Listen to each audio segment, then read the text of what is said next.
History recalls a few, but countless ordinary women leave echoes that endure.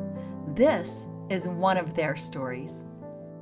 I wanted to travel and I wanted to do everything and be everywhere. I wanted to live life to the fullest, and my schedule was packed to the fullest.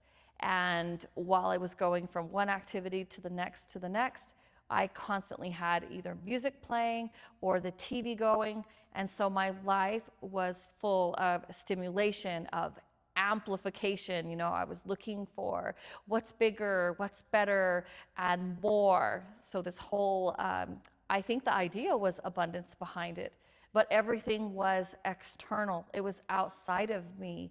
And so in a way, my life was empty, is what I realized. And I was trying to fill it because at the core, that substance wasn't there. And so one day, where I was pretty tired, I had been buzzing around and doing all the things that I do, and I came home and I sat down first. I actually didn't turn on the TV or the music or anything else in my house. The lights, I didn't even turn on the lights. I just sat down. And then I realized, oh, maybe I need to go turn something on. And then I just kind of paused and I thought, well, wait a minute. I got curious. Well, what if I don't? And so I sat in the dark and I noticed the quiet in my house, which was not something that I was used to listening to. I could just kind of hear the sounds of, if you listen, the silence has sounds. So the sounds of silence. And then I started to notice a drip of a water faucet. And again, a water faucet can mean many things to different people, but I just decided to get curious about the drip and the sound and the tone.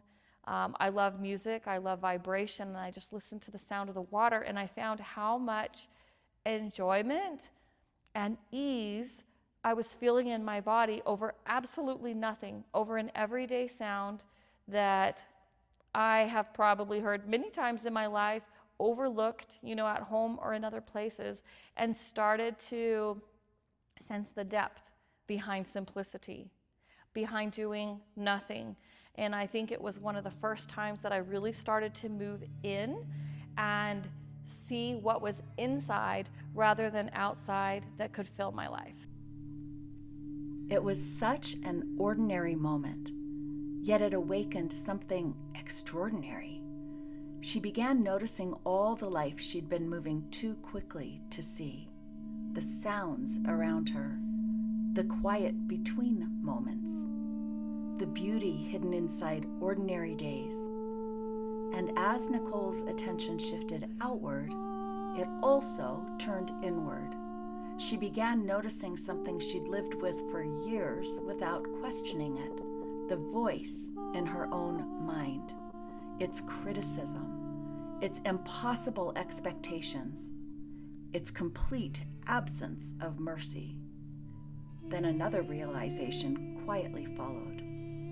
Nicole loved living things, people, animals, the natural world.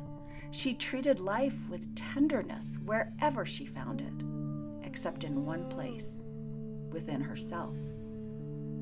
Every cell in her body was alive, quietly working for her, every breath faithfully sustaining her. She wasn't separate from the living world she cared so deeply about. She was part of it. And perhaps loving life also meant learning to love the life within. In addition to my relationship with myself, I also started to feel different about everything around me.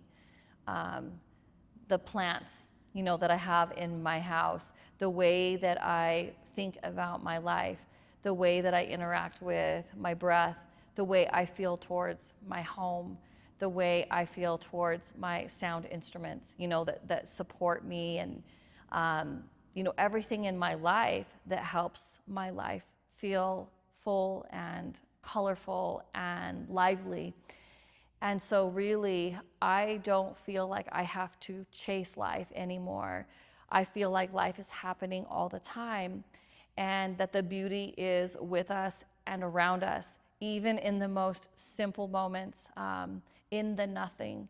in what may be just moments of noticing my breath and feeling that I'm alive, or my feet touching the ground, or just smelling the flowers in the different scents in the summer around the green belt close to where I work.